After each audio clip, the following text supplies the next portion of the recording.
Hey guys, People Not Titles podcast. Host Steve Kaempf here in front of Top Shelf Sports, owned by Chris Keller. Chris is the husband. Chris is the owner of Top Shelf, and he is also the husband of superstar realtor with Keller Williams, Heather Keller, who is the queen of the short sales, plus much more. I'm excited about getting in there and hearing about their success story as they build two strong businesses together and build a family together, and also Heather's journey as from going from really a phone jockey and telemarketer to a top producing real estate agent. So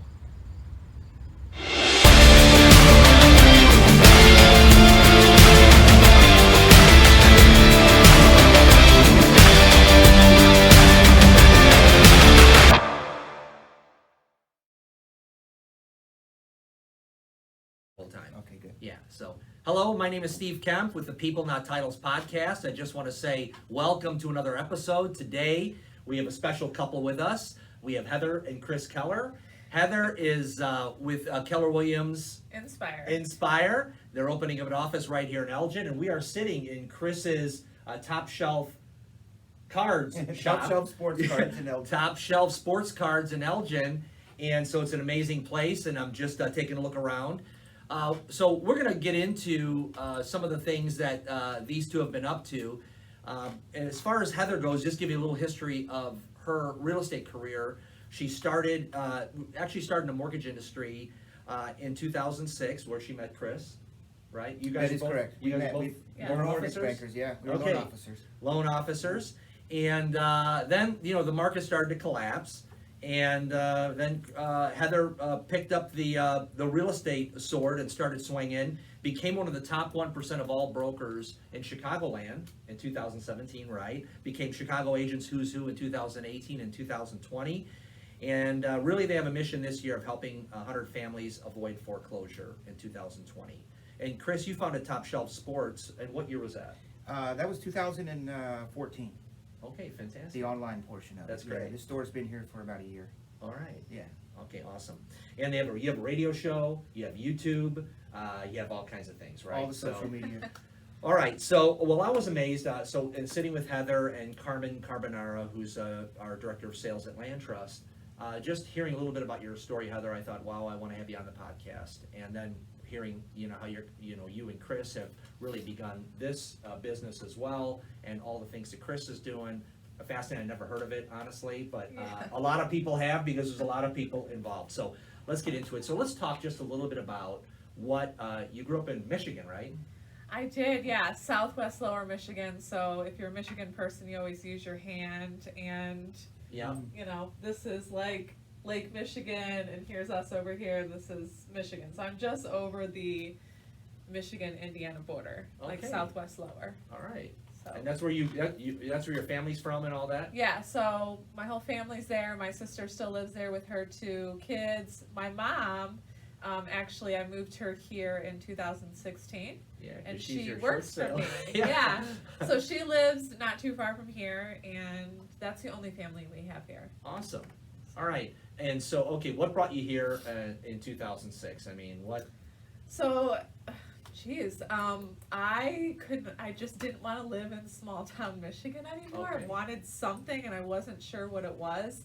I actually was in the business law program at Valparaiso before I moved here. So when I moved here, I was still commuting back to Valparaiso to finish my master's in law degree. I ended up quitting that because, I don't know, I was doing so well in mortgages, and I was like, I'm so tired of school. And So you started in 2006 and you started doing well right away.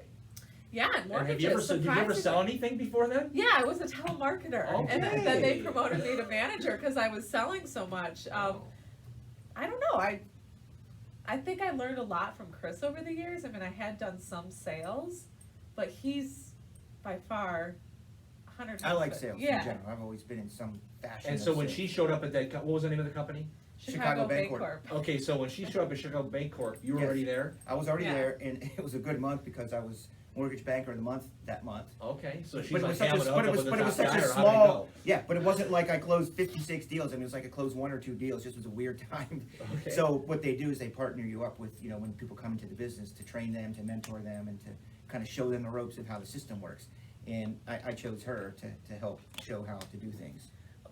True, but I think because he's very passionate about like entrepreneur and all that. He's Yeah. not good at like the little things, The paperwork, details. Organized. Yeah. organizing. So I think he wanted me to just organize all That his did. files for the mortgages, You which know, I I love. I can like, see how that kind of spills over into short sales, but we're not gonna get Yeah, there. exactly. So, okay, so back then, so you know that I had my own mortgage company for 10 years and Okay. really lived through that crisis. But what did telemarketing look like at that time for you? Was it calling out of a phone book, lists, what? God, I'm trying to remember. It was in Magazines, downtown St. subscriptions? Joe, and it was like 9 to 1 Tuesday through Saturday. I don't even remember what we were calling on. It was such a long time ago. I mean, I've been here for 13 Yeah, years. yeah. I did that also. That's the funny thing. When we started to get to know each other, I was a telemarketer as well. I sold magazine subscriptions Okay. for the Special Olympics. I Who doesn't turn their honestly phone can't off during a remember. podcast? That's me. That's okay. We'll just keep rolling. Yeah. Sorry. Yeah. Sorry. So All yeah, she good. did telemarketing and came to Chicago in 2007. 6. Okay, 6. Okay. Close enough. And how quickly did you go from telemarketer to loan officer? It was probably 2 or 3 years in between. I mean, when I went and I was like, okay, that's it. I want to move to the big city. I want something more for myself. I didn't really know what it was. And I honestly didn't even know what mortgages was about. But I knew that because of my experience with telemarketing, that I would be good making those calls because it was inside sales. Okay. So I just begged. I begged. Do you know Ro Malik? You know, his name is familiar to me. Okay. Yeah. So he's with Keller Williams in the city. Oh, yeah, and yeah, he yeah. was the manager. He was our there. manager, our pod manager of the inside sales. All right. And I begged him. I'm like, just take me, please. I want So you're to do telemarketing this. in Michigan, and then you came here Yeah, after telemarketing. So yeah. you weren't telemarketing for the mortgage company. No, no, All right. but I mean, But you it were was, dialing for dollars, right? Yeah. Just like Same everybody kind of else. thing. Yeah. and I think I got mortgage broker maybe once or twice, and it was good, but we just kept hearing the word short sales and was intrigued by Yeah, it. it caught our ear, caught our attention because the market started to turn there a little bit and got scary It was because there. if you're in inside sales and banks are not lending or the Mhm. guidelines are super tight and you have to have like an 800 credit score and putting down 30%, who's going to be your clients? Who are you going to sell mortgages to? Mm-hmm. So it started to get really bad in the downturn, and we figured, well, there's going to be a lot of defaults coming. So you pivoted. We did. Okay. And but did you both get licensed? No, that's the thing. No, we she didn't did even, first. But we didn't even get licensed right away. We incorporated and back then the banks weren't requiring you to list the homes. It was different Yeah. 13, 14 years ago. So we would just do the short sale and then we were buying them like cash in our company name. Okay. And then we would resell them. Yeah, Kinda like it was like a wholesale. private sale with the lender. Yeah. We just literally called the toll-free number and find the department we were looking for and say, hey, we have a buyer for this house at X amount of dollars. Will you take it? We will meet you at a title company and wire you the money. Because everyone was kind of in a panic. And that's what they would do. They would wanted to just- get the stuff off They the wanted to get books. it off the Yeah, books. it was like It was like the pennies on the beginning of the dollar. wave. Like, yeah, what do you got? It's cash. So a lot of investors were our clients who were doing like bird dog kind of stuff and Yeah. finding the properties, putting everyone together, and that was that. That's great. Yeah. I think anyone who wanted to survive picked a road to go down something like that. Yep, yep. Yeah, Okay, it how was- long did you guys do that for? So I finally got licensed because I knew like when we were in mortgages and we kept hearing short sales, I knew there was a shift coming with that. And then I felt like dealing with the investors I didn't love. And there was a shift coming Mhm. where I needed to then get my license so I could just do these short sales and list them and that's it. How many homes did you guys buy or orchestrate buying? God, I don't know. A few dozen, Few 12 to dozen. 15 over that course I would of a year or say two. It was more than that. Really?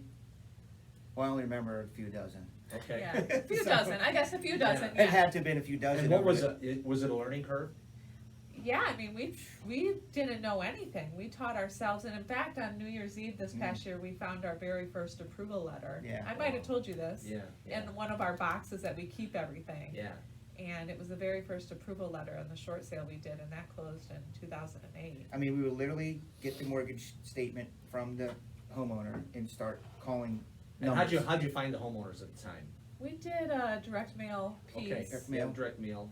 And I Off- still off do. of certain lists? Yeah, I Yeah, still do a okay. direct mail piece, Okay. actually once a week. Put signs up in the city. A lot of them were on the south side of the city, Yeah, like 56th and Western and stuff like that. It was definitely the south side, and we put signs up around the area, and the word kind of got out that, hey, if you want to sell your house, you know, we'll buy your house cash kind of thing.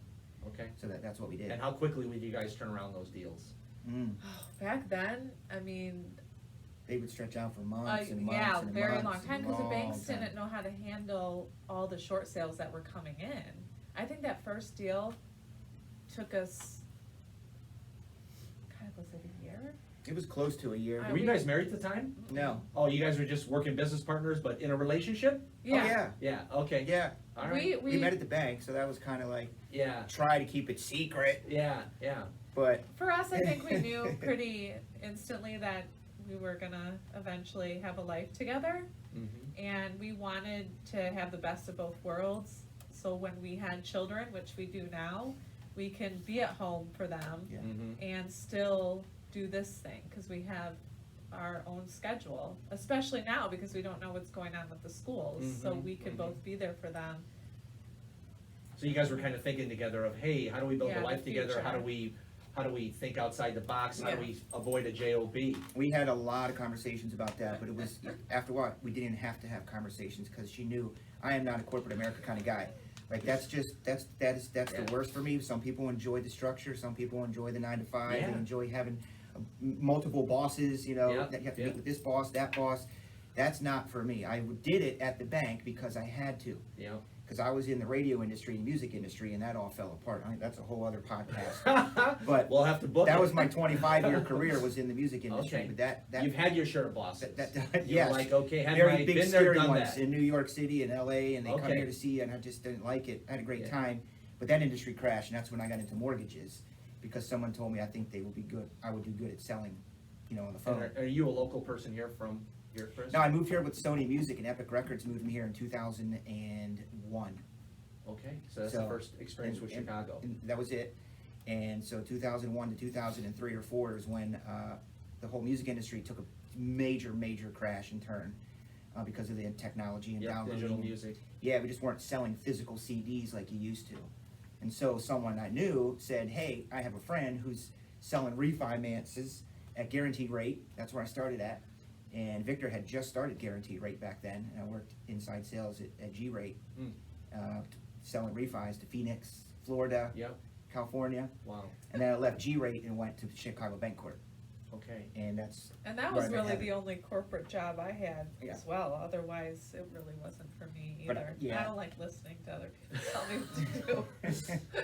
Well, it sounds like you guys know what to do, and so if you know what to do, you don't need anyone to tell you. you don't what to always do. know what to do, but you'll know what not to do also. You figure it out, Yeah. change it up, and persevere. So- I mean, it's crazy. Yeah, so when you started this short sale buy, so the deals get bad, the times get lean.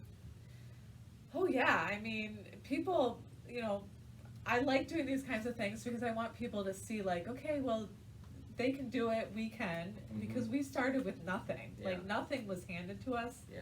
We were so poor, we were eating like dollar cheeseburgers at McDonald's Yeah. and macaroni and cheese. Her mom would send us food care Yeah. packages. I mean, but we knew, we just kept fighting and pushing. You had a way out. You knew Yeah. that the current circumstances did not define you. No. That you had a vision and a way out. You had confidence in yourself, and you obviously had success in the music industry and Yeah. things that you were doing as well. So you knew that it was a matter of time. That but some people get stuck in that, right? Yeah, And they never get out. and Yeah. it takes a while. I mean, we just kept pushing and pushing, and eventually it came together.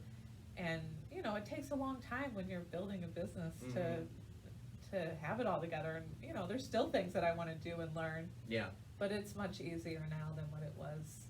You have some 13 years margin, ago. right? There is in the banks, right? And I'm still a licensed broker as well. I have my license. Okay. Yeah, I just don't practice as much, but I'm able to help her if she needs me to cover something or do something with the client. We don't have to worry about compliance and all that. So I kept my license, and I renew it every year. But she has figured out over all these years the process that the banks have in place for short sales. And that is very, very key, because there's agents that they don't have the time to put in to do that. At the time, that's all she had time to do, but she has to figure this out. Yeah. They gotta figure this Yeah, out. and you learned it from a standpoint of not just being an investor, Yeah. right? It was your own money on the line at the beginning, which you really get to learn the inner, Yeah, kind of you're machinery of it all the way right? through. And it changes, it's the same now, but each bank is completely different. Yeah, different people, Different process, different documents, different depend- goal even than it was It's back crazy, then. yeah. So as you guys are buying, when did you decide do you feel like you had a successful time, or did you feel like you had to get licensed to get success?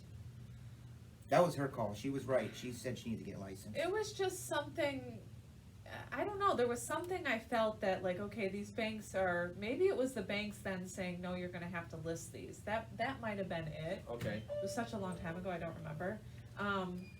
But, yeah, sorry. I went and just wanted to go get licensed, and that was very good that I did that. Because now I just list them, the bank pays me, it doesn't cost the sellers anything. But it's better that way. Like, I love being a real estate agent, because while 90% of my business is short sales, I still do other stuff, like help families find a home or list a house, regular sale. Yeah, you do Yeah, I do it all. You do regular real estate. Yeah. Okay, great. And so your first year licensed was what year? Oh, okay, so that was, gosh, I think I was pregnant with our oldest. I think that was 2010 or 11, and I was Rookie of the Year that year for Chicago Association of Realtors. Okay, and was that with, did you begin with Charles Ruttenberg? No, I was at a few I was at Roe Malik had a brokerage Okay. at once. I was with All right. him. I was with another friend's brokerage. I don't remember where I started off at. And then I went to At Properties for a while, then Charles. I was at Charles for like 7 years or something. Mhm. And then now Keller Williams. Okay, so I want to get back to the lean years, okay, just real quick. And what were some of the things that, kept you going during that period of time? Gosh, it feels like long ago, but not so long ago. I would say this, the two of us do share a trait of persistence and determination, really. And not letting something else beat us, and being competitive with yourself and with your challenges. And we're kind of like, when we choose something to do, it's gonna get done. And we set goals. The reason I fell in love with her is because she shares exactly the same things I do, that we set goals. A lot of people say they set goals, and they're just Falls setting. to the wayside. Yeah, or they're just following their dreams. Like, there's more than just following your dreams. You have to actually, and I know one says this, write it down, put it up, but she would do that. So So she was like what achieving. back then? Well, one thing is, I remember in 2008, or it was right before we got married, 2009 maybe, he took me on a day date to the Land Rover dealership in downtown Chicago. Okay. And I was scared beep to drive one of these Wow. cars, but it was my dream, and my goal Wow. was to buy a Range Rover Sport. And you knew that, and so you took her She down always there? had, she's a visionary. She had a vision Yeah. board, so she always had a little Range Rover truck, and she bought, and then I would get her birthday or something, I'd get her a larger Range Rover truck, you know what I mean? It was on her keychain, she had it up on the board, so I knew she loved and always wanted a Range Rover. It was just like a big personal goal for me, okay? And it took me 10 years, but we finally bought one in 2017. That's great. Yeah, she got a Range Rover. And then this year we Awesome. upgraded. Unbelievable. So that was just, That's an exciting story, right? yeah, It it was was just. pretty awesome. It's a reminder every time you get in it, like, hey, I can That's Yeah. do stuff, Yeah. To right? see her that day at the dealership, what town was it? Hinsdale. Hinsdale. She was at the dealership, just ear to ear smile. It was a very surreal moment to see her in that car, because when I met her, that's all she, not all she talked about, but that was her big It goal. was just a I goal, want a like, Range Rover. well, back when I lived in Michigan, my goal and dream was to have a Jeep Grand Cherokee. And I bought that, even I was full-time student, I was working full-time, and I still accomplished that goal. Good for you. Then the next was that. Now we've had other goals, and Right. we wanted to pay cash for the wedding, and Yeah. that stuff Yeah. like that. Yeah. and moving here and buying a house, just different things, but we. So what does that look like for you guys? Do you guys actually sit down and go, okay, let's write this down, let's talk about what are we gonna go for, how are we gonna do it this We year, or do. whatever? New Year's Eve is a big night. Yeah. We sit Yeah. down and we have a list like that, and we list out the top things of the year, the top most favorite things Yeah. people we've worked with, the not so most favorite people worked with, some of the best deals, family stuff. And we do. We sit down New Year's Eve and we go over that, and then we write, what do we want to accomplish this year? For me, instance, I want to have a shop. I want to have a store. I got to find a physical location. I want to leave the house and move this operation to here. Like, that's my goal. And we do that constantly, check in with each other, and So if make you're sure we not, stay on top of yeah, it. so if you're not intentional about it, it never happens, right? It does. I always write everything down. I'm a huge, like, even every Monday morning, I print my to-do list. I like to cross it off with Sharpies. I'm just super, Color-coded. super- So, okay, that's Organized. a great, so Monday morning, you wake up, is it for the week? Or So- how do you plan your week? So Sunday mornings is I get up at 5 a.m. every day, but I All right. love Sunday Early mornings. riser. How about Yes. you, Chris? Not early riser. Okay, well, there's gotta be a yin and a yang, you Her know? morning time, she loves her coffee. It's Yeah, quiet. yeah. I'm a night out. Always a There you night go. out. That's So great. my laptop comes out at night, 12, 1 o'clock, and I got You're some in snacks. here opening up cards or Yeah, whatever. and it's in I'm the morning. sleeping. Exactly. But every Sunday morning, I have like my game plan, I call it, for 2020, everything that I want to try to accomplish or for my business. I always have that with me. And then I print all of my deals from the MLS. So I go through and I say, okay, I need to follow up with this showing. We need documents on this. We have closing, whatever it may be.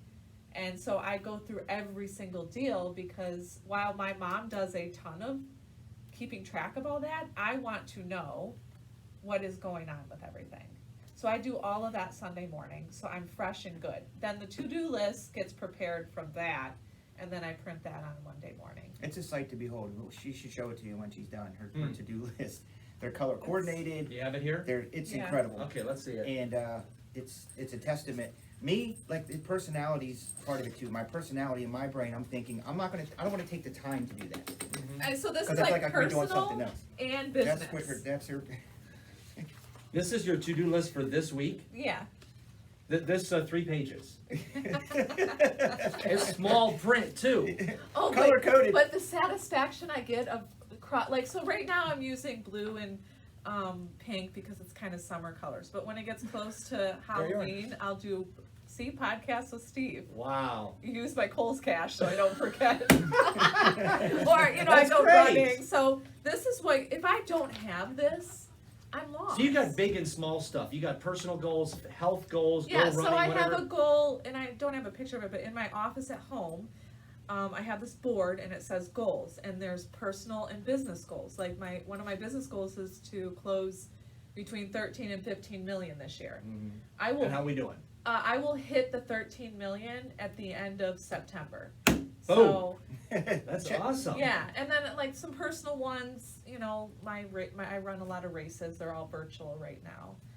So I've done that, and we wanted to get a new fence in the yard. The We did fence. that. So running, actually, you're running races Yeah. virtually. Well, I signed up for a lot of Like them. you can run the Boston Marathon or No, whatever it I is? do half marathons. Oh, excellent. So I signed up for the Fox Valley one. It'd be my second year, but it is now virtual. They give you an actual real So you- fitment down. You just run it and Yeah, then you mark that. which you I did it. don't love, but it's keeping me motivated Right. to, so Stay in the game. we're pretty close to accomplishing all the goals, so. Wow, so how did you get that in you? Like, who taught you that? Or is it just something you figured out on your own? I can speak for her because we were watching old videos of her doing gymnastics. Okay? I was a gymnast. We found growing some up. I have 2 daughter gymnasts. So she did her, Former. it was one Vault, of the I think. routines, a vault or something. And as soon as she got done with her thing, she ran over and sat down and grabbed a freaking piece of paper and started scribing things I and think keeping notes. Something, I don't know. So she's always been checklists and tracking and managing her life with these. I think I get it from, if I think about it, my grandfather, who's my dad's side, he was an entrepreneur in Michigan. He had a company that went international, and so he was very big there. He was also a real estate man. And then when he sold the company, he became a real estate agent. And so I get a lot of my entrepreneurial spirit from him. That's just very intentional. I mean, you're creating your reality, so to speak, by Yeah. designing what you're. And I love the January 1st. Yeah. And do you achieve every goal? No, Right. No, You know? I do not. Yeah. This year will be very close though, and that I don't think has ever happened. Now those goals, they'll change a little bit throughout the year depending, and then I'll just, if it doesn't get accomplished, well, I'll put it on the list for next year. And there's things that I've accomplished this year that I didn't even think would happen until, Like years what? down the road. Well, like the big deal I closed this past week, Governor Pritzker's Yeah. old mansion. Okay. My clients bought it from him, and it was a short sale, and And how big was it? well, it sold for 1.45 million, but I was both sides of it, so that was Nice. just I worked on it for a year, so Yeah. it was just a very big accomplishment That's to great. get that done. Congratulations. Thank you. Yeah. So That's great. And so, and you think like that, every successful person is a Tony Robbins, but we're just talking about two people that are just swinging, right? Yeah. And trying to make it happen. That's And, I do have to interject that one of the things that I do find most valuable are relationships. And that word gets thrown around a lot. And I remember when I was in the industry I was in, you needed to be able to get your music played on the radio station. So you had to have a relationship with the guy, the program director, calling the shots at the radio station. And my boss at the time would come up to me and say, hey, call so-and-so over at KISS FM in Chicago. Do you have a relationship with him? And I say, yeah, I got a relationship with him. Person will pick up the phone if you have a relationship with that person.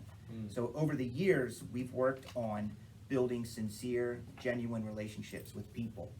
And when what's people, the key to that? being yourself. yeah, being yourself. Just be genuine, be who you are, and go at it as friends. Like with you right now, you connect, you build a friendship, you build a rapport, and a lot of times it doesn't work, and you have to be able to see that, and you got to move on, right? In the early days, we were so desperate to try to get to. It's not Like about me, pick me. pick me, but pick me. yeah. I like you. Yeah. Get me, do this. Close mine. Right, okay? right. And it's you got to realize that not everyone are you going to be able to have a relationship with. So don't waste your time pursuing something that's just not going to pan out long term. Yeah, and we've been that's- good at spotting that. Yeah, that's tough in relationships because the most unassuming one, or the ones that, unexpected places do you find your friends. Oh, yeah. But you gotta try to make them everywhere in some ways, right? And all of a sudden you're like, wow, I really like this person, or whatever. Yeah. You really feel the connection. You're like, I guess I got another friend, I want to, and you're both, there's kind of this, dance of intentionality between both of you. Hey, they call me, I call them. I'm not just best, wow, so this looks like this guy's looking Yeah. for a friend, so that's how you kind of do it, right? But It's people a- get burned, and as you get older, you're like, screw this, heck with relationships. I don't want any of these. Yeah, Everyone's you worried got to but pick me. and choose. you We've do. been burned a lot. We've This- had, we all had our Yeah, Yeah, sides. bad. that's the risk of Learn to getting spot into that. relationships, right? Is that eventually, someone takes it in a direction that you don't expect, Yeah. right? But if you have a That's good where it relationship hurts. with that person, you can say, that's it. You go do that. Yeah, go get him. Yeah. God bless. I have you an know? employee here, he's in the back there, Tommy. I met a guy on YouTube years ago watching my breaks, and he was a wrestling guy. So I reached out to him one day and introduced myself to him, and we just connected as friends through professional wrestling over the years. Well, he said, I have a friend in the area, they want to come by and see your store. I said, yeah, bring them by. Well, that person that came by was Tommy sitting back there. No kidding. And something just clicked with me, and I said, are you looking for work? Do you want to work? And it turns out a year later, he's back there. He's now like managing the store. So you Excellent. have to trust the people that you have relationships with over here, See where the doors open, and that right? they're going to send you somebody that they know would probably be good. And just, you got to act on it. So Heather, you deal with people that are hurting, right? And you really, I just from the time that I met you, you seem like you really have a lot of compassion for them, I do. And so I think it's part of the magic. Yep, goal setting, this, that, but part of the magic of your success, I see, is that you have a passion for people and helping them in a tough situation. Yeah. So talk about that. How'd you get that? I mean, what? I like short sales because there's a lot of moving parts, and I really have a good system now, and you have to be super organized, and I love being organized. Wow. I mean, Chris I should is write a like- book on it. I mean, that's her hobby. Her hobby is being organized. I mean, Which is I fine. think I could sleep with this to-do list. I love It's a great it. hobby. What? It works. So, but for me, I guess I always say like I'm kind of like a therapist too, because all I care about is helping the homeowner. And I think that's what sets me apart, is because I'm really holding their hand through the whole process. I mean, I've seen everything when it comes to these deals. I've had sellers in prison, you know, overdose, cancer. I had a seller on the run for murder. So I've seen everything, and my main goal always is to help them move on to the next chapter of their lives. And that's just what I love. I love that. Persistence. Like, for She doesn't example, want to let the people down. She's I will, in it, I even will if it's a bad. fight hairy until there's absolutely nothing Yeah. else I can do. There was a deal I was supposed to close August 3rd, and it was 2 mortgages, short sale. The first one, it's a Fannie Mae deal. And for Fannie Mae short sales, the second mortgage is required to waive deficiency if they're gonna accept funds. The second mortgage was not willing to do that. And it took everything in my power to not scream and get very angry at this bank.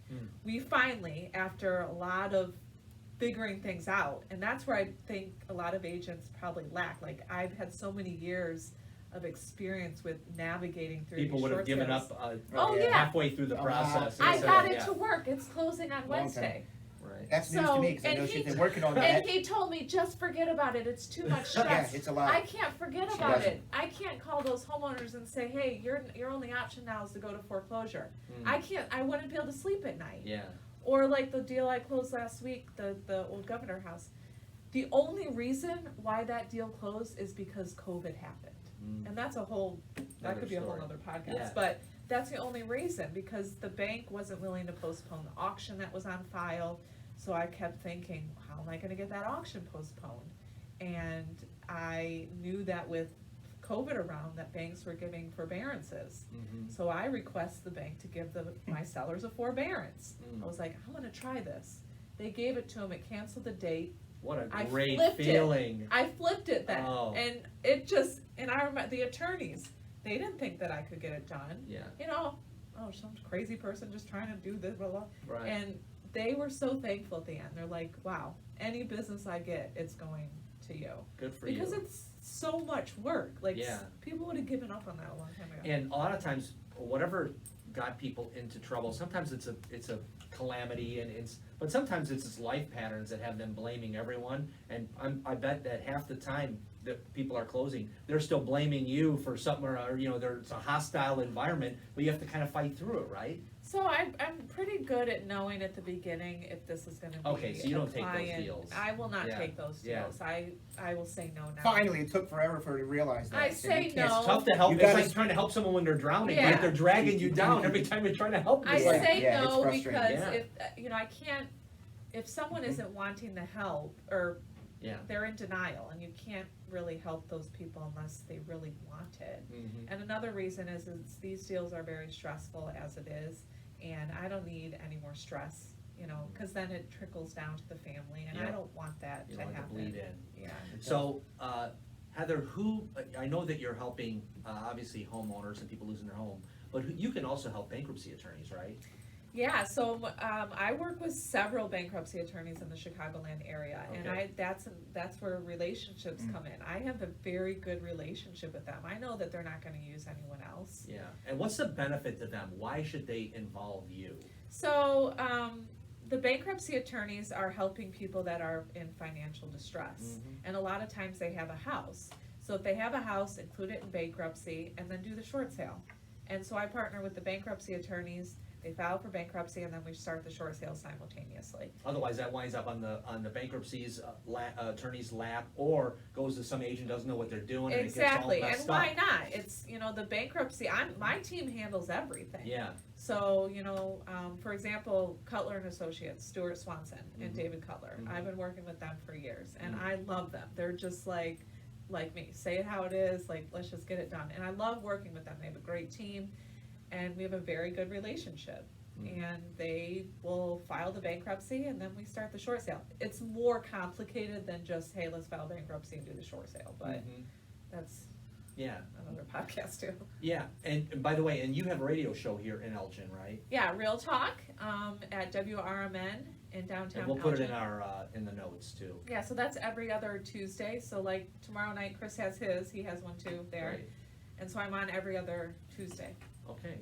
and you just feature local real estate stuff, right? Yeah, so the next show is I'm gonna bring in the rental agent that's on my team, Okay. and Because he. you're setting up these people for success and helping them back on the road to, Yeah, so we're gonna financial talk health. about how you get a rental when you've been through a short sale or Mhm. bankruptcy, and then Adil is coming on nice. in September, another foreclosure defense bankruptcy attorney. And then I have another real estate attorney, Gil Shum, who will be on, so. Yeah, and so you've written a book, I have, right, yeah. on for short sales, and that's directed towards the consumer, is that right? Yeah, so it's called The Complete Guide to Selling Your Home as a Short Sale. It's just a real short book. Yeah, it's called a booklet, but Yeah, I mean, it's booklet, great. book, whatever. That's all you need to say, it's right? It's like a To put- guide. yeah. And I wrote it all. My designer designed it. It's beautiful, by the way, I love it. Thank you. Yeah. And so I give it to all my clients, That's great. and then the bankruptcy attorneys like them too. Yeah, they can hand them out, and you are also, you're working on a course, right, for agents, are you? Yeah, so Okay. I haven't. I actually like that, the fact that you don't have like this scarcity mindset that, oh, all the secrets are mine, because you know that it takes a special person to be able to do everything you're doing. Everyone just isn't gonna come and go, oh, I'm a short sale person. Yeah. Doesn't work that way. So I started this process like a year and a half ago. But it is a lot considering, Chris has his business, I have mine, and we But have it's two a boys vision at of yours, home. right? Is it on the It's a board? vision. Yeah. It is on the vision. Yeah. It says launch, and then my company. I Yeah. haven't really disclosed the name of it Okay. yet. But it's can't on wait there to hear it, to yeah. launch. That's I excellent, just Heather. have to get a little bit further. So it would be geared towards agents in the United States who want more info and to be able to handle short sales like I do. Yeah, and looking forward, what are you kind of projecting in the next 2-3 years in terms of in real estate? What are you seeing? How are you feeling about it? So I think there's going, like right now the market is hot. You Mhm. put up a property, traditional sale, I mean, it's going like that. Yeah. We put up one on Friday, we already have multiple offers. And it's like that as long as they're priced accordingly. But once these forbearances are done, and I think that that's gonna be a problem. So I Okay. would say at the beginning of next year, there's gonna be a lot of short sales. That's what I'm predicting, because people who are coming out of these forbearances, they're either gonna have to tack that, I don't think that money is forgiven, Uh-huh. okay? They're gonna tack it on to the back end of the mortgage, or they're going to say, okay, you now have to come due with 6,000 or whatever it may be, and people aren't gonna have that. Yeah. And I'm seeing that right now, and a lot of people are trying to be proactive, but I think it's gonna be a mess. Okay. And let's say I'm an agent sitting at home going, hey, I got my own business. I don't want to get involved in short sales. Can they still work with you? They can, it's a little more complicated. I don't mind, they will not work on the short sale with me, though. Okay. If they They can refer it. can refer it to me, and then my company. And even nationally they can, Yes, right? my company would pay them when it closes. It has Okay. to be that way because I can't, locally here, I can't teach another agent how to do the short sale, I would Right. say. It's, Right. if they should do their client service and give them to me and have me Right. negotiate it. Yeah. Because if they haven't done a short I sale. agree with you. Yeah, I think you'd be a great Yeah. resource in that way. But I prefer to list it and get it done in my system, Mhm, mhm. how I do it. But yeah, Okay. it's a possibility, I've done it before, it's just a little more complicated. A little complicated. Okay, Chris, we're running up against the time, but I want to hear a little bit about how you started this shop that we're in. Yeah. Pretty fascinating, and just what you have going here. Well, I started the business online. We were doing a lot. We open up sports cards on YouTube. It's called Group Breaks. So Mhm. we open up the cases on camera. I was doing it from the house. Mm-hmm. But we mentioned And earlier. you got a case right behind you. Show it one of the. Yeah, this is Because the I'm a total box. newbie in this. This is a hobby box. Okay. This is a hobby box. Yep. It cost about, if I wanted to bring in $300 for this hobby box, I would sell 30 teams. Yep. And 30 names, and everyone gets a team for $10. For $10. So I get my $300, or I could just sell this to somebody for $300. Yep. So we'll take this on camera and we'll open it up at night, and on Live. YouTube, live on YouTube. Yep. It's the channel's called TSB. Yep. So I was doing this at home as a customer. I was the customer buying into these, and I would see these guys open it up on camera, and they were not too dynamic. There was nothing else going on. It was a single static camera, and I would always think, man, I could do so much better than this. Because I have a music background and Yeah. I love production. Yeah. So I remember saying, man, I think I can do that. And I was doing real estate with her. We were doing, buyers and sellers and all these things. And I said, I think I'm going to do what they're doing. And she was like, what are you going to do? I said, I'm going to open up sports cards on YouTube. What? Yeah. So the thing I wanted to mention earlier is we were very good about seeing trends as well. Like I was in when I started the guarantee rate, it was refinancing. Refinancing was big. Debt consolidation. Man, just Phoenix, their Yeah. houses were just Yeah. every 6 months they could take out another 20, 30 Yeah. grand. Yeah. And then that kind of changed. It went to home purchases, where I went to Bancorp. And then that, of course, fell and we found short sales. Well, this industry, I could tell, was at the very beginning stages. And I knew that I had to start it then. Today, there's guys doing what I do online. They're literally billing 30, 40, $50 million a year selling products. Amazing. So that's what I do. And I was at home and I wanted to have a store. I wanted to have a shop. And that was on the goal list 2019? Well, actually, the funny thing is, the guy I started this with, I told him, I said, someday, this is going to be, he thought he was just going to be opening these up once or twice a week, maybe make an extra $100, $150, maybe get some free cards of your own because you sold them and you can put in. I said, no, this is a big picture thing, man. This is going to be big, big, big. And I set goals to be involved with Topps and to be involved with Panini and to do breaks at the national convention. And there I was up on stage doing breaks. So all these things started happening because of the relationships I built. And I started in West Dundee, just a little shop, like a, To get out of the house. kind of like where a title company would be, and a doctor and a therapist, just a little suite. But after that, I drove by this place every day on the way home. And one day, something just told me to call and pull over and check out this space right here. This We're was a couple minutes from your home. We're in Elgin. 2 minutes up Yeah. the road. Yeah. So, This was a raw space, so he built and yeah, designed there was all nothing this. in here. It was a dump. It was a construction site. The lights were hanging down. There was no carpet. There was nothing here. But I could see that it was built for the studio. And when did you open? I officially opened in the spring of 2019, Okay. last year. So And it's- how has COVID affected you and your business? Okay, so the store, the shop, we have to do what everyone else has to do and do curbside pickup or delivery. But I mean, the business right now is just experiencing the biggest boom that I couldn't even Well, you fathom. haven't really opened the store. I mean, we're trying to figure out hours and. Oh yeah, you the know, store is, I but- have private visits from customers. Yeah. I was It's hoping. hit or miss. I mean, you're not having people flood in for Christmas shopping, but you're opening up stuff online and you're Do it you're all doing online. just fine. This is Yeah. a cool place to hang out, but Yeah. with the COVID restrictions, everyone has to wear a mask in here. I don't necessarily want to have to wear a mask all day in my office, all day throughout here. Yeah. So it's kind of hit or miss. We just did baseball card day with Topps, so I opened up all day on Saturday for that promotion. Okay. But it gives me a place to keep my stuff, and this is that long-term thing. This Yeah. is the place I want to be here in 10, 15 years, so the kids growing up in the area, Yeah. when we get back to normal, are going to remember This is a place. coming to this shop when they were a kid Yeah. and growing up in the hobby. And for my boys, and it's a cool place to hang out, so, yeah, That's that's awesome. it. Welcome. And plus, I told him he wasn't coming back to real estate, so Oh. he had to make this work. Okay. Right, honey? No, that's another exclusive, along with your national short sale program. That's we're funny. rolling She's out. just dropping it on you now Yeah. live. No, I'm very proud of him because when he first told Well, me, see, I it was looks like like, he's got a passion for it. It what looks like he the doesn't heck? even work it, you know what I I mean? just trusted him and Yeah. knew that it would come together, but it works out great because he has this and I'm doing everything now for the real estate, Yeah. so. Excellent. Well, guys, I just want to, as we're wrapping up, I want to say I'm impressed, just with the way that you have passion for each other and how just how kind of fate brought you together at that mortgage company and how you inspire each other with your vision and goals and how you've achieved them, which is really, it's like American success story, honestly, you know? Thank you. And I think you give a lot of people hope, you know, I think people who are thinking, how do I start? Well, I don't have this. Doesn't sound like you had investors and you had this. Or you were just No. like trying to figure it out. And it seemed like as you put your effort, energy, and showed up every day, it seems like just another door opened and another good thing happened and a few maybe setbacks and then back up the ladder again. Yeah. You have to trust you really have to be able to be in tune with yourself and trust yourself that what you're doing is right and will work.